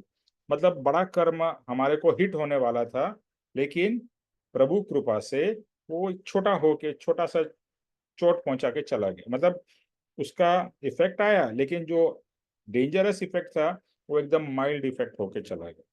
ये सब है ना, क्षमापना आप जैसे जैसे करते जाओगे तो आपके भारी भारी कर्म भी हल्के होने लगेंगे। लेकिन एक तरीके के कर्म ऐसे होते हैं जिसे कहते हैं निकाचित कर्म। निकाचित कर्म, मैं ज्यादा टेक्निकल में नहीं जाऊंगा, लेकिन निकाचित कर्म ऐसे कर्म है जो आपको भुगतने ही पड़ेंगे। आप शायद क्षमापना करो, जो भी करो, उसका थोड़ा इफेक्ट कम हो सकता है, बट उसकी जो बाय एंड लार्ज, आपको जैसे बताया राम को भी वनवास क्यों लेना पड़ा, भगवान होके वनवास जाना पड़ा, कर्म का उदय। तो जो उन्होंने वैसे कर्म पास्ट में किए थे उसका फल उनको भी भुगतना पड़ा। तो हर एक को भुगतना पड़ता है, लेकिन उसका इम्पैक्ट कम हो सकता है। अब जैसे राम भगवान की दशा थी, उनको कोई प्रॉब्लम नहीं हुआ कि मैं जंगल में जा रहा हूँ, मैं राजमहल छोड़ के, इतना सब भोग के साधन छोड़ के जंगल में जाके एकदम एकदम सादा से सादा जीवन मुझे गुजारना पड़ेगा, वो भी 14 साल। एक साल नहीं, एक दिन नहीं, 14 साल। यू कैन जस्ट इमेजिन, आपको बोला जाए 14 ईयर्स वनवास में जाओ तो आपकी क्या हालत हो जाएगी। 14 ईयर्स का आपको 14 महीने भी बोला जाए तो भी आपकी हालत खराब हो जाएगी। तो वंस अगेन ये सब प्रार्थना करने से दो चीजें होंगी, एक आपकी शक्ति बढ़ेगी to face the problems, face the challenges, और दूसरे प्रॉब्लम्स भी कम होंगे। लेकिन जीरो हो जाएंगे, जीरो प्रॉब्लम्स तभी होंगे जब भी आप मोक्ष में चले जाओगे। जब भी आप मोक्ष में चले जाओगे तो आपके कोई भी कर्म ही नहीं रहेंगे, और कर्म नहीं रहेंगे तो कर्म का फल भी नहीं रहेगा। फल नहीं रहेगा तो कुछ भी नहीं रहेगा। फिर शरीर भी नहीं रहेगा। जब यू गो टू मोक्ष ना, तो आपकी बॉडी नहीं जाती है, सिर्फ आत्मा जाती है, प्योर आत्मा। तो आदि व्याधि उपाधि ने हरो तंत तूफान, करुणा करो भय भंजन भगवान। करुणा, कृपालु देव को कृपालु देव कहते हैं कि कृपा आप हम पे कर रहे हो कि हमें इस सब से मुक्ति मिल रही है। See, this is giving you a path to exit from all these issues. You are not running away. You are facing the problem. Problem छोड़ के भागना नहीं है। अर्जुन क्या चाह रहा था कि मैं लड़ाई करूं ही नहीं। कृष्ण ने क्या बोला, तुझे लड़ना पड़ेगा। तो अर्जुन को कृष्ण ने ये नहीं बोला कि हाँ ठीक है, तू अपने रिलेटिव को नहीं मार सकता है, ये नहीं कर सकता, तू चला जा। उन्होंने क्या ज्ञान दिया कि तेरा कर्म का तेरे को पूरा करना पड़ेगा, तेरे को युद्ध लड़ना पड़ेगा। उसको भागने के लिए नहीं बोला, ना उसको किसी तरह से सपोर्ट किया, ना उनको लड़ने में किसी तरह से मदद की। कृष्ण ने खुद कुछ भी हथियार नहीं खड़ा किया। He was just there as a guide, and Guru is also exactly like that, guide. तो Krishna was the Guru for शिष्य अर्जुन। और इसी तरह से हमारे जीवन में भी जो गुरु होते हैं वो कृष्ण समान है। They are there to guide us and help us face all the issues and problems that come up in our life, such a way that we can overcome them and get freed from that, उससे मुक्त हो सके। Okay, next. किंकर ने कंकर मति भूल भयंकर भान, शंकर ते स्नेह हरो भय भंजन भगवान। हे प्रभु, आपनो किंकर, किंकर मतलब एकदम छोटा से छोटा कंकड़ के समान ऐसा सेवक, उसकी मति भी कंकर जैसी है, यानी कि तुच्छ तुच्छ है हमारी मति, हमारी समझ। तो अज्ञानमय बुद्धि के कारण मैं कौन हूं वो भी मुझे नहीं मालूम है। ऐसी भयंकर भूल मेरी अनादिकाल से चल रही है। तो हे भगवान, अभी आत्मा का भान आप मुझे दे रहे हो, और आत्मा संबंधी ज्ञान होने से आप शंकर, शंकर यहाँ पर मीनिंग बताया, शंकर यानी कि शमकर, शंकर का मीनिंग बताया है समकर, अर्थात समना धारक महादेव एवं वितराग प्रभु, यानी सम के धारक, यानी कि कोई भी सिचुएशन में समभाव में रहने वाले और कोई भी सिचुएशन को अच्छी तरह से हैंडल करने वाले, ऐसे शंकर, इसका मीनिंग यहाँ पर किया है शमकर। ओके, शमकर, शम मतलब जो भी है उसको क्षमा सके। इसको जैसे कहते हैं ना, उन्होंने जहर पी लिया शंकर भगवान ने, तो उसको भी, जहर को भी क्षमा सकते हैं। मतलब कोई भी सी, ये सब है ना, ये सब प्रतीक है कि कोई भी चीज को वो ग्रहण करके एब्जॉर्ब कर सकते हैं। तो worst to worst thing they can handle, और उसमें भी समभाव में रह सकते हैं कोई भी सिचुएशन में। तो ऐसे धारक महादेव, शंकर को महादेव कहते हैं, ऐसे महादेव, ऐसे वितराग प्रभु। सी, शंकर इज ऑल्सो, शंकर को शिव कहा जाता है। शिव का मतलब है जिसने बहुत उच्च दशा प्राप्त कर ली, यानी जो परमात्मा हो गए शिव। शिव इज ऑल्सो जीव, मैं जीव हूं, मुझे जीव में से शिव बनना है। शिव मतलब परमात्मा। तो उस तरह से है। तो महादेव ऐसे वितराग प्रभु, वितराग मीन्स टोटली डिटैच्ड, ऐसे प्रभु आप स्नेह पूर्वक हमारा अज्ञान दूर करते हो, क्योंकि आप ही एकमात्र सर्व भय के भांगने वाले, तोड़ने वाले ऐसे भगवान है। तो जब तक हमें रियलाइज नहीं होता, हमारे अंदर में क्या है, ईगो बहुत है हर किसी में। I am somebody, I know this, मुझे ये पता है। मतलब एक अहंकार ऐसा है कि हर एक में रहता है, छोटे से छोटे बच्चे में भी होता है, और बड़े से बड़े राजा में, प्रधानमंत्री में, तो वो सब में तो बहुत होता है। क्योंकि the more the power you have, the more will be your ego. अहंकार एक एक नेचुरल है, अहंकार पैदा हो जाता है, जितना पावर आता है ना, यू बिकम ईगोइस्टिक, आपके अंदर में अहंकार बढ़ जाता है। और ऐसा कहा जाता है power corrupts and absolute power corrupts absolute, ऐसा इंग्लिश की सेइंग है। यानी ये जो पावर का जो नशा है ना, बहुत ही खतरनाक है, और ये आपको पूरा तहस नहस कर देगा। You don't even know. इसके लिए you should always be humble, right. कहा जाता है कि ऑलवेज बी हम्बल और शरणागति, कि भगवान को महान समझो तो आप अपने आप को नीचा समझोगे। यहाँ पर क्या कहा है, किंकर, किंकर means a very low low person.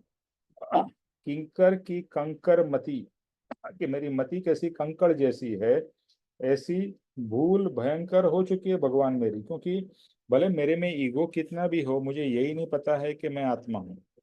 मैं तो अपने आप को शरीर मान रहा हूँ, अपने आप को निमेष मान रहा हूँ, और उसी में मैं बोलता है ना, घमंड में, जैसा हाथी होता है, हाथी पागल हो जाता है या हाथी को दारू पिया जाए तो वो कैसा हो जाएगा, तो ऐसा कहता है मदोन्मद हाथी, सब पागल के जैसा हाथी, वैसे हम लोग भी हो जाते हैं जब भी हमारे अंदर में ये पावर का नशा बढ़ जाता है, हमारे पास में अथॉरिटी आ जाती है। आपने देखा होगा, चाहे वो पुलिस वाला हो या आर्मी वाला हो, या जिसके पास में पावर है, वो यूज भी करता है और बहुत से टाइम मिस यूज भी कर देता है।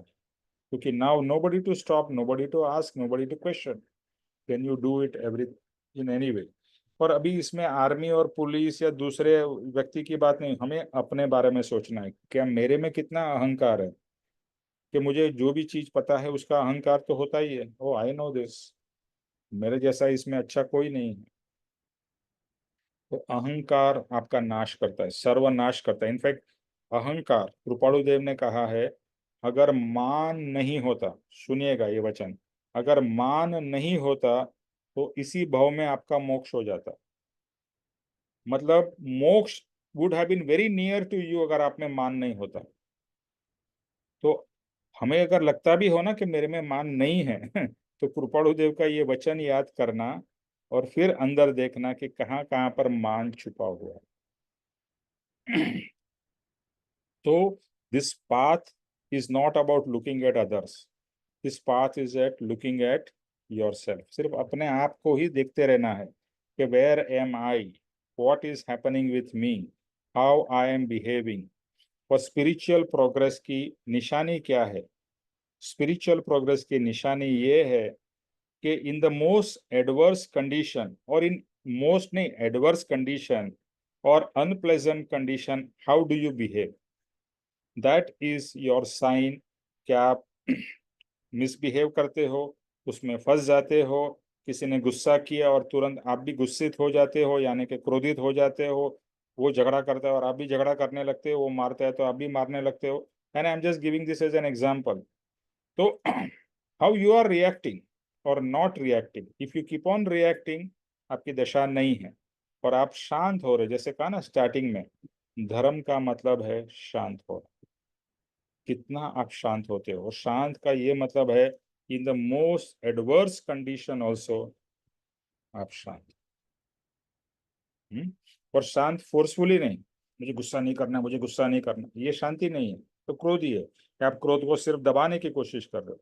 That is not, that naturally you are in that state of tranquillity, peace. Okay,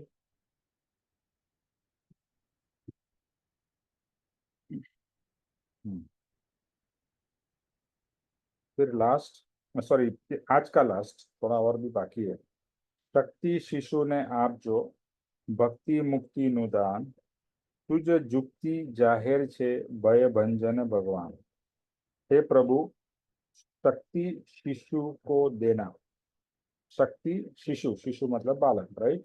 शक्ति शिशु को देना, भक्ति मुक्ति का दान, तुझ जुक्ति, जुक्ति मतलब आपकी ट्रिक या टेक्निक बहुत प्रसिद्ध है, भय भंजन भगवान। अभी समझते हैं कि हे प्रभु, इस बालक को मोक्ष का पुरुषार्थ करने की शक्ति देना। यानी कि जैसे बताया, कोई भी सिचुएशन, देखो एक चीज है, कोई भी सिचुएशन में अगर आप शांत रहते हो, समता में रहते हो, तो जो भी कर्म का रिजल्ट है, it will not resultant into another कर्म।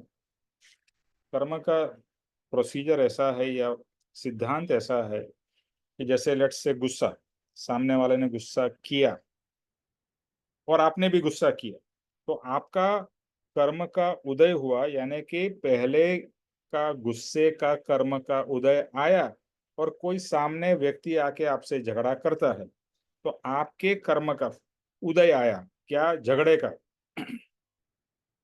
इसके लिए कोई निमित्त चाहिए। देखो, कर्म का उदय होने के लिए निमित्त के बिना कर्म उदय में नहीं आ सकता। तो कोई निमित्त है, कोई सामने से आके आपसे झगड़ा करता है, तो वो तो सिर्फ मात्र क्या है, निमित्त। झगड़ा हुआ, अभी आपने उसके साथ में झगड़ा किया, तो जैसा कर्म का उदय हुआ वो कर्म तो चला गया, लेकिन उसके साथ ही साथ आपने एक नया कर्म बांध लिया। तो पुराना कर्म का फल आया, लेकिन एट द सेम टाइम आपने एक नया नया कर्म बांध लिया। फिर से वही कर्म का उदय आएगा, फिर से झगड़े का उदय आएगा, फिर से झगड़े का जब भी उदय आएगा फिर से आप झगड़ा करोगे, तो फिर से पुराना खत्म हुआ और नया चालू हो गया। तो ये साइकिल बंद नहीं होती है, इसके लिए कहते हैं कर्म बंधन चालू ही रहता है। अभी इसके ऑपोजिट, सामने वाले ने गुस्सा किया, अभी मुझे समझ में आ जाता है कि सामने वाला आगे मुझे झगड़ा कर रहा है, तो ये मेरे कर्म का फल है, उसमें उसकी कोई गलती नहीं है। पहले तो ये समझ जाना है, सामने वाला झगड़ा कर रहा है लेकिन उसकी कोई गलती नहीं है, क्योंकि वो झगड़ा तभी कर सकता है जब ही मेरे कर्म का उदय होगा, वरना वो झगड़ा होगा ही नहीं। अगर मेरे कर्म में झगड़ा लिखा ही नहीं है कर्म के फल में, तो कोई झगड़ा नहीं हो। बट ऐसा तो है ही नहीं, कुछ ना कुछ तो आपने पास में झगड़े क्लेश किए हैं, उसका फल आ रहा है, सामने वाला झगड़ा कर रहा है। तो अभी मैंने झगड़ा किया तो नया कर्म बांध लिया, फिर से वही साइकिल रिपीट। लेकिन अगर मुझे सिद्धांत समझ में आ गया कि कुछ भी हो जाए मुझे तो शांत रहना है, मुझे समता भाव में रहना है, सामने वाला आता है झगड़ा करता है, आई एम शांत, ओके, तो वो क्या होगा, वो झगड़ा होगा, वो सामने वाला जो भी बोलेगा बोल के चला जाएगा। इसमें एक मैंने शायद शेयर भी किया होगा और मुझे बहुत अच्छा लगा। ये रजनीश ने, ओशो ने एक एग्जाम्पल दिया कि कुछ लोग गौतम बुद्ध को झगड़ा करने आते हैं, झगड़ा करते हैं, उसको गाली वाली देते हैं, जो भी बड़ा बुला कहते हैं। तो गौतम कहता है ओके आपका हो गया, मैं जाऊं? तो people are surprised, what do mean, normally आप किसी से किसी को गाली गलौज करो, झगड़ा करो, तो सामने वाला सुन के तो चला ही नहीं जाएगा, वो डर के भी नहीं जा रहे हैं, भाग भी नहीं रहे हैं। उन्होंने कहा ठीक है आपको जो बोलना था हो गया, कैन आई गो नाउ? तो वो लोग इतने सरप्राइज हो जाते हैं, अरे तुम्हारे को कुछ भी इफेक्ट नहीं हुआ। अगर मैं आपको मारूं और आपको गाली दूं और आपको कुछ फील ही ना हो, तो धीरे धीरे क्या होगा, मैं भी कितना चिल्लाऊंगा, भोग भोग कितना करूंगा, मैं भी शांत हो जाऊंगा। तो गौतम ने कहा ओके हो गई गाली, में जाऊं? मतलब उसके ऊपर कोई असर नहीं हुआ वो गाली का। कहने की बात यह है, वो ज्ञानी की दशा है कि हमें भी अगर ऐसा हो जाए, कोई भी कुछ भी बोले तो आप बोलो ठीक है हो गया, is it okay, thank you, आपको जो देना था आपने दे दिया, थैंक यू, बस फिनिश। बट ये यहाँ पर बोलने के लिए इजी है, रियल लाइफ में it is not so easy, but it is not impossible. अगर आप प्रैक्टिस करो, धीरे धीरे समझ जाओ कि कोई भी कुछ भी घटना हमारे जीवन में जो भी होती है वो हमारे ही किए हुए कर्म का फल है। और अगर मेरे ही किए हुए कर्म का फल है तो मुझे दूसरे को दोष नहीं देना। एग्जाम्पल फिर से, आप चलते हुए जा रहे हो और ऊपर से किसी आदमी ने पत्थर ऊपर से फेंका और आपको लगा और बुरी तरह से लगा, तो आप किसको ब्लेम करोगे? वो आदमी को जिसने पत्थर फेंका। लेकिन आप सेम सिचुएशन में जा रहे हो और ऊपर से पत्थर गिरता है अपने आप, किसी ने फेंका नहीं, तो आप किसको ब्लेम करोगे? मेरा नसीब। क्या बोलोगे एट द एंड? मेरा नसीब। मेरा नसीब जो है वही आपका कर्म का फल है। नसीब और कुछ नहीं है, आपके ही किए हुए कर्म का फल वही आपका नसीब है। So you have to accept. सिर्फ उसमें और इसमें फर्क क्या है, उसमें किसी आदमी ने फेंका और इसमें अपने आप गिरा, दोनों में फर्क कुछ नहीं है, चोट आपको उतनी ही लगी है। लेकिन यहाँ पर आप ब्लेम किसको करोगे? वो आदमी को। और अगर ये भी ब्लेम करना बंद हो जाए, क्योंकि आपको पता है कि सामने वाला सिर्फ और सिर्फ निमित्त है, ये मेरे कर्म का उदय था, तो आप शांत हो सकते हो। और वही तो प्रैक्टिस करना। तो यहाँ कहते हैं शक्ति, मेरे को शक्ति देना कोई भी सिचुएशन को फेस करने की। और दूसरी शक्ति क्या चाहिए मुझे कि है कि जो भक्ति है, भक्ति के लिए, भक्ति में बहुत शक्ति है, ये आपने सुना होगा, भक्ति में शक्ति है। तो भक्ति जितनी होगी उतनी आत्मा की शक्ति बढ़ेगी। और उससे भक्ति से क्या चाहिए मुझे, मुक्ति चाहिए। किससे मुक्ति चाहिए, ये सबसे मुक्ति चाहिए, फ्रॉम ऑल ऑफ दिस। क्योंकि इसमें जैसे जैसे आपको पता चलेगा और आप समझोगे तो रियलाइज हो जाएगा कि ये संसार में कुछ भी रखा नहीं है। इसका मतलब संसार से भागना नहीं है, बट संसार में जो हम अटैच रहते हैं, डूबे हुए रहते हैं, उससे आप डिटैच होने लगोगे। और उसी का नाम है वैराग्य। और वैराग्य से ही ध्यान लगेगा, वैराग्य से ही समाधि प्राप्त होगी। तो हे भय भंजन भगवान, आपकी युक्ति, यानी आपके पास में बहुत सारी टेक्निक्स है, ट्रिक्स है।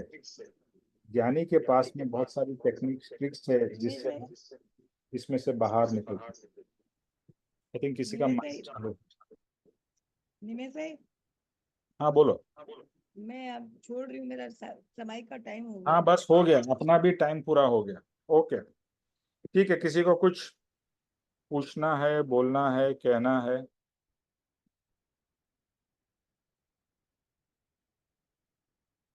ओके ठीक है, विनोद जी।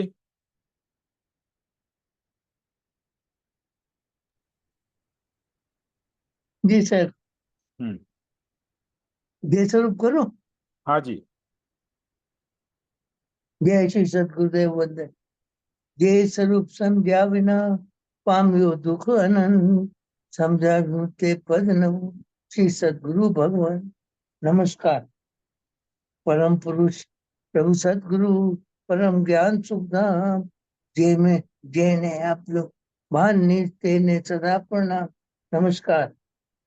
देह छता जैनी दशा वर्ते देहाती, ते ज्ञानी ना चरण मा ओ वंदन अग्नि। नमस्कार। हे परम कृपालु देव, जन्म जरा मरणादि सब दुखों का अत्यंत अक्षय करने वाला वितराग और उसका मूल मार्ग आप श्रीमान ने अनंत कृपा करके मुझे दिया। उस अनंत उपकार का प्रत्युपकार करने में सर्वथा असमर्थ हूँ। फिर आप श्रीमान कुछ भी लेने में सर्वथा निष्प्रय हैं, जिससे मैं मन वचन काया की एकाग्रता से आपके चरणारविंद में नमस्कार करता हूँ। आपकी परम भक्ति और वितराग पुरुष के मूल धर्म की उपासना मेरे हृदय में वह पर्यंत अखंड जागृत रहे, इतना मांगता हूँ, वह सफल हो। ओम शांति शांति शांति। जय श्री सदगुरुदेव वंदन। त्रिलोक के नाथ की जय जय हो। हो। जय हो। जय हो। सदगुरु देव की जय हो। जय हो। जय हो। जय हो। जय हो, परम कृपाणु देव की जय हो। जय हो, जय हो। जय हो। जय हो। आज के आत्मा के आनंद की विजय हो। जय हो। विजय हो। जय हो, सर्व मुमुक्षुओं के परमात्म पुरुषार्थ और भक्ति की विजय जय हो। हो। विजय हो। विजय हो, विजय हो।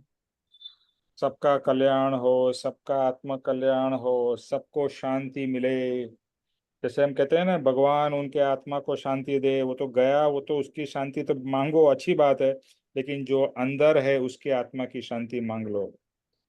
जय श्री सदगुरुदेव वंदन। जय श्री उम्मीद सत भाई। जय श्री सत जय श्री सदगुरुदेव। जय सतगुरुदेव वंदन निमेश भाई। सदगुरु जय वंदन निमेश। जय थैंक यू सतगुरुदेव निमेश भाई। वंदन। जय सतगुरुदेव। जय सत